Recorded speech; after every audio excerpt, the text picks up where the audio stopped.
मैं सोचता था कि थॉमस अल्वा एडिसन वो वैज्ञानिक थे जिन्होंने दुनिया को रोशनी से भर दिया, लेकिन मैं गलत था। आप उस जिंदगी की कल्पना करो जो हम 150 साल पहले जीते थे। सूरज ढलने के साथ चारों तरफ अंधेरे का साम्राज्य होता था और हमारी दुनिया सिमट जाती थी। हम लालटेन की रोशनी में ही अपने चारों तरफ थोड़ी सी रोशनी कर पाते थे। लोग मशाल जलाकर सफर किया करते थे और दूसरी सुबह का बेसब्री से इंतजार करते थे। लेकिन फिर जन्म लिया एक ऐसे इंसान ने जिसने दुनिया को रोशनी से भर दिया। वो इंसान था निकोला टेस्ला। ये कहानी है उसी रहस्यमयी वैज्ञानिक की जिसने पूरी दुनिया में एक क्रांति ला दी। इंसान और विज्ञान निकोला टेस्ला के योगदान को कभी भुला नहीं सकते, लेकिन उस महान वैज्ञानिक के बारे में बहुत कम लोग जानते हैं। इस्मिलजान नाम का एक गांव जो मध्य और दक्षिण पूर्वी यूरोप के एक देश क्रोएशिया में है। सन 1856 9 और 10 जुलाई की मध्य रात्रि बिजली कड़क रही थी और भयंकर तूफान आया हुआ था। उस तूफानी रात में एक बच्चे का जन्म हुआ, निकोला टेस्ला। निकोला टेस्ला के पिता मिलुतिन टेस्ला इस्मिलजान गांव में ही एक सर्बियन ऑर्थोडॉक्स चर्च के प्रीस्ट यानी पादरी थे। टेस्ला की मां डूका टेस्ला भी एक प्रीस्ट की बेटी थी। वो पढ़ी लिखी नहीं थी, लेकिन वो एक असाधारण महिला थी। घर पर खाली वक्त मिलने पर वो तरह तरह के होम क्राफ्ट टूल्स बना लेती थी। अगर घर का कोई सामान खराब हो जाता था तो ड्यूका उसको रिपेयर कर देती थी। कुल मिलाकर वो एक इनोवेटिव महिला थी। अपनी मां को घर के तरह तरह के उपकरणों को बनाते देख के ही टेस्ला को इलेक्ट्रिक इन्वेंशन करने की प्रेरणा मिली। टेस्ला बचपन से ही कई तरह के एक्सपेरिमेंट भी करते थे, जिसके कारण वो आसपास के गांव में बहुत चर्चित रहते थे। वो इंटीग्रल कैलकुलस के कठिन से कठिन सवालों को बिना किसी गलती के अपने माइंड में ही हल कर लेते थे और उनके टीचर्स को लगता था कि वो चीटिंग कर रहे हैं। कड़ी मेहनत करते थे टेस्ला और इसीलिए उन्होंने 4 साल की पढ़ाई को 3 सालों में ही पूरा कर लिया और 1873 में वो ग्रेजुएट हो गए। टेस्ला के पिता मिलुतिन टेस्ला उनको प्रीस्ट यानी पादरी बनाना चाहते थे, लेकिन टेस्ला अपनी आगे की पढ़ाई करना चाहते थे। उन्होंने अपने पिता से अपने एक सपने के बारे में भी बताया, जिसमें उन्होंने देखा था कि वो अमेरिका में नाइग्रा फॉल्स की गतिज ऊर्जा को इलेक्ट्रिसिटी में बदल रहे हैं। बहुत रिक्वेस्ट की उन्होंने अपने पिता से, लेकिन उनके पिता नहीं माने। ग्रेजुएट होने के बाद जब टेस्ला 1873 में इस्मिलजान वापस आए तो उनको कॉलरा यानी हैजा हो गया। इस बीमारी ने टेस्ला को लगभग 9 महीने तक बिस्तर से उठने नहीं दिया और वो कई बार मरते मरते बचे। उनकी मां उनकी इस बीमारी को देखकर बहुत दुखी थी। उनके पिता मिलुतिन टेस्ला ने टेस्ला से कहा कि अगर तुम अपनी बीमारी से बाहर निकल आते हो तो मैं तुम्हारा एडमिशन सबसे अच्छे इंजीनियरिंग स्कूल में करवा दूंगा। और ऐसा हुआ भी। टेस्ला के अंदर न जाने ऐसी कौन सी शक्ति आ गई जिसने उनको इस खतरनाक बीमारी से बाहर निकाल लिया। सन 1875 में अपने वादे के मुताबिक टेस्ला के पिता ने उनका एडमिशन ग्राज, जो कि ऑस्ट्रिया में है, के एक कॉलेज ऑस्ट्रियन पॉलिटेक्निक में करवा दिया। अपने पहले साल में टेस्ला ने एक भी लेक्चर मिस नहीं किया। उन्होंने लगभग 9 एग्जाम पास किए, जबकि जरूरत थी सिर्फ 4 एग्जाम पास करने की, और सभी एग्जाम्स में उन्होंने हाईएस्ट ग्रेड प्राप्त किए। टेस्ला ने यहाँ पढ़ाई करते हुए इलेक्ट्रिसिटी के बारे में माइकल फैराडे के इलेक्ट्रोमैग्नेटिक इंडक्शन सिद्धांत का बहुत ही गहराई में अध्ययन किया और फिर उन्होंने उनके सिद्धांतों में कुछ सुधार भी किए। जब उन्होंने अपने प्रोफेसर से अल्टरनेटिंग करंट के कॉन्सेप्ट की बात की तो वो हंसने लगे और उन्होंने टेस्ला का मजाक उड़ाया। समय गुजरता रहा। 17 अप्रैल 1879 को टेस्ला के पिता का स्ट्रोक आने के कारण देहांत हो गया। 1882 में टेस्ला हंगरी की राजधानी बुडापेस्ट चले गए। वहां उन्होंने थियोडोर पुस्कास की टेलीग्राफ कंपनी, जो कि बुडापेस्ट का टेलीफोन एक्सचेंज था, में काम किया। थियोडोर पुस्कास टेलीफोन एक्सचेंज के इन्वेंटर यानी आविष्कारक थे। टेस्ला ने सेंट्रल स्टेशन के कई उपकरणों में सुधार किया और उन्होंने टेलीफोन रिपीटर या एम्पलीफायर को ठीक तरीके से काम करने लायक बनाया। थियोडोर पुस्कास के अंडर उनकी टेलीफोन एक्सचेंज में काम करते हुए टेस्ला ने कुछ ही महीनों में अपने टैलेंट की छाप छोड़ दी और उसी साल यानी 1882 में थियोडोर पुस्कास ने टेस्ला को पेरिस में कॉन्टिनेंटल एडिसन कंपनी में एक दूसरी नौकरी दिलवा दी। कॉन्टिनेंटल एडिसन कंपनी में टेस्ला को शहर में लाइटिंग सिस्टम को इंस्टॉल करने का काम दिया गया। कंपनी के मैनेजमेंट को पता चला कि टेस्ला को इंजीनियरिंग और फिजिक्स का बहुत अच्छा नॉलेज था। उन्होंने टेस्ला को कहा कि वो इलेक्ट्रिक पैदा करने वाले डायनोमोस और मोटर्स की डिजाइन में सुधार करके और भी बेहतर बनाने की कोशिश करें। टेस्ला लग गए काम पर और उन्होंने ये कर दिखाया।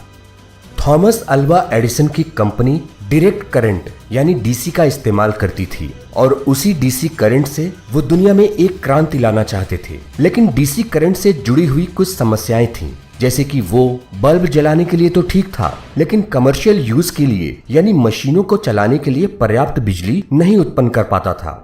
अमेरिका में थॉमस अल्वा एडिसन और उनकी टीम इस प्रॉब्लम को सॉल्व करने में लगी थी, लेकिन उनको सफलता नहीं मिल पा रही थी। डीसी करंट के साथ दूसरी समस्या ये थी कि जिस क्षेत्र में इलेक्ट्रिसिटी की सप्लाई करनी होती थी उस क्षेत्र में 1 माइल के अंदर ही डीसी पावर स्टेशन का होना जरूरी था, क्योंकि डीसी पावर स्टेशन का वोल्टेज दूरी बढ़ने के साथ साथ कम होता जाता था। डीसी करंट के साथ तीसरी समस्या ये थी कि अगर लोगों को बल्ब जलाने के अलावा दूसरे उपकरणों या मशीनों को चलाना होता था जिसमें अलग अलग वोल्टेज की जरूरत होती थी, तो उसके लिए अलग से पावर लाइन बिछानी पड़ती थी। इस कारण से इसका इंस्टॉलेशन और मेंटेनेंस बहुत महंगा था। इस समस्या को जानते थे निकोला टेस्ला और इसी वजह से वो अल्टरनेटिंग करंट मोटर पर काम कर रहे थे, क्योंकि अल्टरनेटिंग करंट ऐसी पावर सप्लाई देता था जिसका वोल्टेज दूरी बढ़ने के साथ कम नहीं होता था। साथ ही साथ वायर्स के जरिए हाई वोल्टेज का करंट सप्लाई किया जा सकता था और जहां पर भी जितनी हाई या लो वोल्टेज की करंट की जरूरत होती थी उसको कम या ज्यादा किया जा सकता था। मतलब रेलवे से लेकर बेडरूम की लाइट तक की पावर सप्लाई एसी मोटर्स के जरिए सेम वायर से की जा सकती थी और दूसरी तरफ अल्टरनेटिंग करंट की कीमत भी कम थी। टेस्ला एसी मोटर के अपने मॉडल को दिखाने के लिए थॉमस अल्वा एडिसन से मिलना चाहते थे। अब वो साल आया जब टेस्ला ने अमेरिका में कदम रखा। हुआ यूं कि एडिसन के मैनेजर, जिनका नाम था Charles bachelor Thomas Alva Edison के सबसे ज्यादा भरोसेमंद एम्प्लॉय और अच्छे दोस्त थे। चार्ल्स बैचलर निकोला टेस्ला की काबिलियत को अच्छी तरह से जानते थे।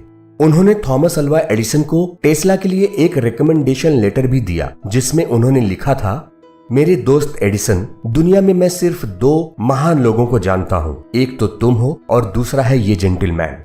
चार्ल्स बैचलर के रिकमेंडेशन पर एडिसन की कंपनी ने निकोला टेस्ला को भी अमेरिका बुला लिया। टेस्ला मेहनत के साथ एडिसन की कंपनी के साथ काम करते रहे और वहां काम करते हुए वो एडिसन की डीसी पावर सप्लाई के इंस्टॉलेशन और जनरेटर्स की इम्प्रूवमेंट पर काम करते थे। टेस्ला को 24 अलग अलग तरह की मशीनों को बनाने का भी काम दिया गया और टेस्ला उन मशीनों को बनाने में जुट गए। टेस्ला को मौका भी मिला एडिसन को अपने एसी मोटर के मॉडल को दिखाने का। एडिसन को पहले से पता था टेस्ला के उस इन्वेंशन के बारे में। उन्होंने टेस्ला से ये कहा कि उनका एसी मोटर बेकार है और इसका कोई फ्यूचर भी नहीं है, क्योंकि ये लोगों के लिए बहुत खतरनाक भी है। एडिसन को लगा कि अगर ये एसी मोटर मार्केट में आ गया तो उनके डीसी करंट सिस्टम को बहुत नुकसान होगा। टेस्ला मायूस हो गए, लेकिन उन्होंने लगभग 6 महीने तक एडिसन की कंपनी में काम किया और उनके डीसी सिस्टम में काफी सुधार किए और साथ ही साथ जिन 24 मशीनों को बनाने का काम उनको दिया गया था वो भी उन्होंने पूरा किया। इस काम के लिए एडिसन ने उनको $50,000 देने का वादा भी किया, लेकिन जब $50,000 देने की बात आई तो थॉमस अल्वा एडिसन मुकर गए और उन्होंने कहा कि मैं तो मजाक कर रहा था, क्या तुम अमेरिका के लोगों का मजाक भी नहीं समझते? इस घटना को सहन नहीं कर पाए टेस्ला और उन्होंने जनवरी 1885 में एडिसन की कंपनी को छोड़ दिया और फिर वापस मुड़कर कभी नहीं देखा। अब शुरू होती है निकोला टेस्ला की जिंदगी की वो कहानी जिसमें उन्होंने चौंका देने वाले आविष्कार किए। उनके और एडिसन के बीच में छिड़ी करंट वॉर। एडिसन की कंपनी छोड़ने के बाद टेस्ला ने उन सारे आविष्कारों को पेटेंट करवाने का काम शुरू किया जो उन्होंने एडिसन के साथ काम करते हुए किए थे। टेस्ला कुछ इन्वेस्टर्स से भी मिले और उनकी हेल्प से उन्होंने मार्च 1885 में Tesla electric light and manufacturing company की शुरुआत की। बाद में उनके इन्वेस्टर्स ने उनको धोखा दिया और एक दूसरी कंपनी बना ली और टेस्ला की कंपनी से अलग हो गए। 1886 में टेस्ला अल्फ्रेड एस ब्राउन, जो कि वेस्टर्न यूनियन के सुपरिटेंडेंट थे, और New York attorney Charles F pack से मिले। उन लोगों के साथ मिलकर अप्रैल 1887 में टेस्ला ने टेस्ला इलेक्ट्रिक कंपनी बनाई। अब एसी इंडक्शन मोटर के सपने को साकार करने में रात दिन एक कर दिया टेस्ला ने, और एक दिन वो सपना पूरा हुआ और उन्होंने 1887 में एक ऐसा इंडक्शन मोटर बनाया जो अल्टरनेटिंग करंट पर चलता था। 1888 में जब जॉर्ज वेस्टिंगहाउस जूनियर को इस बारे में पता चला कि टेस्ला ने एसी इंडक्शन मोटर को बना लिया है, तो वो उनसे मिले। जॉर्ज वेस्टिंगहाउस जूनियर अमेरिका के एक बड़े उद्योगपति थे जो कि पिट्सबर्ग, पेंसिल्वेनिया में रहते थे। जॉर्ज वेस्टिंगहाउस जूनियर को लगता था कि इलेक्ट्रिक डिस्ट्रीब्यूशन के लिए अल्टरनेटिंग करंट में ही अपार क्षमता है। जॉर्ज वेस्टिंगहाउस जूनियर को निकोला टेस्ला के इंडक्शन मोटर की जरूरत थी क्योंकि वो एसी पावर सप्लाई यूज करता था। उन्होंने टेस्ला को $54,500 प्रति माह की फीस पर एक साल के लिए एक कंसल्टेंट के तौर पर हायर किया, और इसके साथ ही उन्होंने टेस्ला को उनकी इंडक्शन मोटर और ट्रांसफार्मर डिजाइन के लिए $60,000 भी दिए। टेस्ला की जिंदगी के इस मुकाम पर अगर करंट वार का जिक्र ना हो तो ये कहानी अधूरी रहेगी। George Westinghouse junior Thomas Alva Edison के बहुत बड़े कॉम्पिटिटर बन गए क्योंकि वो एसी सिस्टम की मार्केटिंग कर रहे थे और एडिसन डीसी सिस्टम की। एडिसन डीसी सिस्टम को एसी सिस्टम से अच्छा तो नहीं बता सकते थे और इसीलिए उन्होंने जॉर्ज वेस्टिंगहाउस की कंपनी और उनके एसी सिस्टम की नकारात्मक छवि बनाने की कोशिश की और एसी सिस्टम को बेहद खतरनाक बताया। एडिसन ने लोगों के बीच जाकर जानवरों पर एसी करंट का इस्तेमाल करके ये दिखाया कि ये कितनी खतरनाक थी। ये देख के लोगों ने एसी डिजाइन पर सवाल खड़े किए। शुरुआती दौर में एसी करंट सप्लाई की वजह से कभी कभी शॉर्ट सर्किट और आग भी लग जाया करती थी, जिसकी वजह से लोगों में डर बैठ गया था इलेक्ट्रिसिटी को लेके।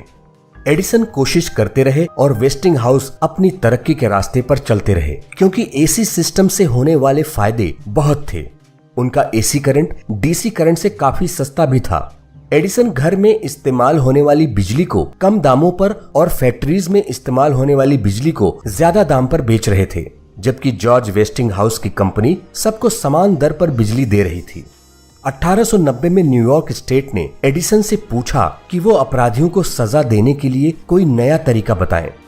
बदले की आग में जल रहे एडिसन ने उन अपराधियों के ऊपर जिनको मौत की सजा मिली थी एसी करंट का झटका दिलवाया।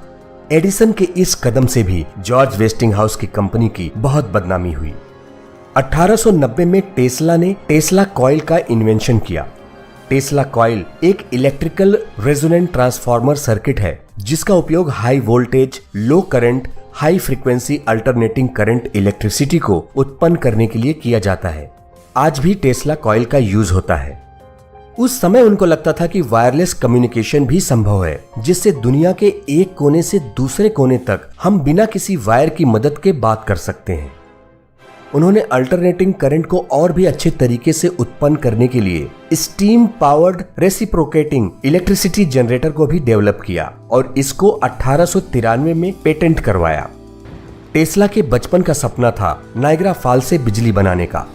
नायग्रा फॉल्स से 2,25,000 क्यूबिक फीट पानी हर सेकंड बहता है, जो कि इतनी पावर पैदा करता है जिसको 2 लाख टन कोयला हर साल जलाने से मिलेगा। 1893 में नायग्रा फॉल्स की पावर से इलेक्ट्रिसिटी जनरेट करने का काम टेस्ला की मदद से वेस्टिंगहाउस इलेक्ट्रिक कंपनी को मिला।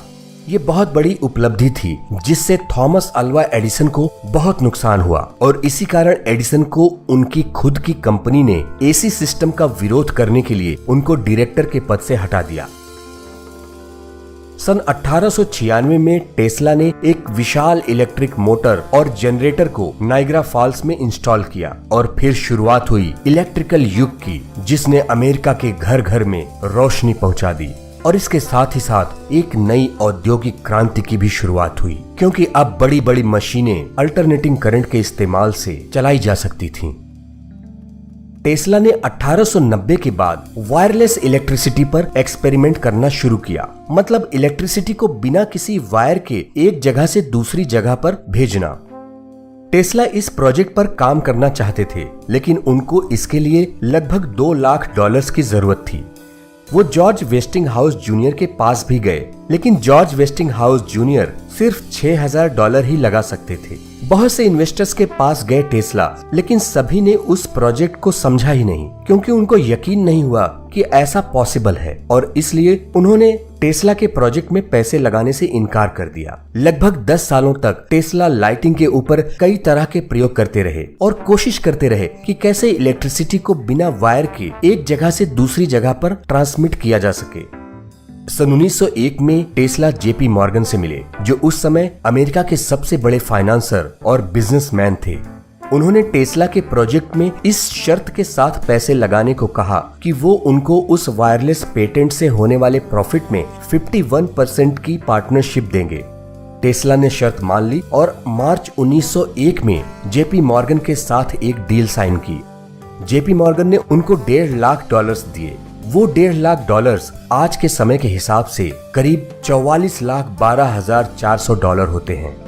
टेस्ला ने काम शुरू किया और शोरहैम न्यूयॉर्क में वार्डन क्लिफ टावर बनाया। इसी बीच जेपी मॉर्गन को ये पता चला कि टेस्ला वायरलेस लाइटिंग के प्रोजेक्ट से दुनिया में मुफ्त की बिजली बांटना चाहते हैं, और ये जानकर उन्होंने उस प्रोजेक्ट में आगे पैसे लगाने से मना कर दिया। इसके पीछे कारण ये था कि मुफ्त की बिजली से उनको कोई फायदा नहीं होता और एनर्जी इंडस्ट्री घाटे में चली जाती, जिससे सीधा नुकसान उनके बिजनेस पर ही पड़ता। टेस्ला उनको पत्र लिखते रहे कि वो उनको और फंडिंग भेजें, लेकिन मॉर्गन की तरफ से उनको कोई रिप्लाई नहीं आया। किसी तरह से टेस्ला ने वो प्रोजेक्ट 1906 तक चलाया, और फिर आर्थिक समस्याओं के कारण उनको वो टावर की प्रॉपर्टी को कर्ज चुकाने के लिए गिरवी रखना पड़ा, जो कि बाद में 1915 में तोड़ दिया गया और उस प्रॉपर्टी को एक नए ओनर को बेच दिया गया।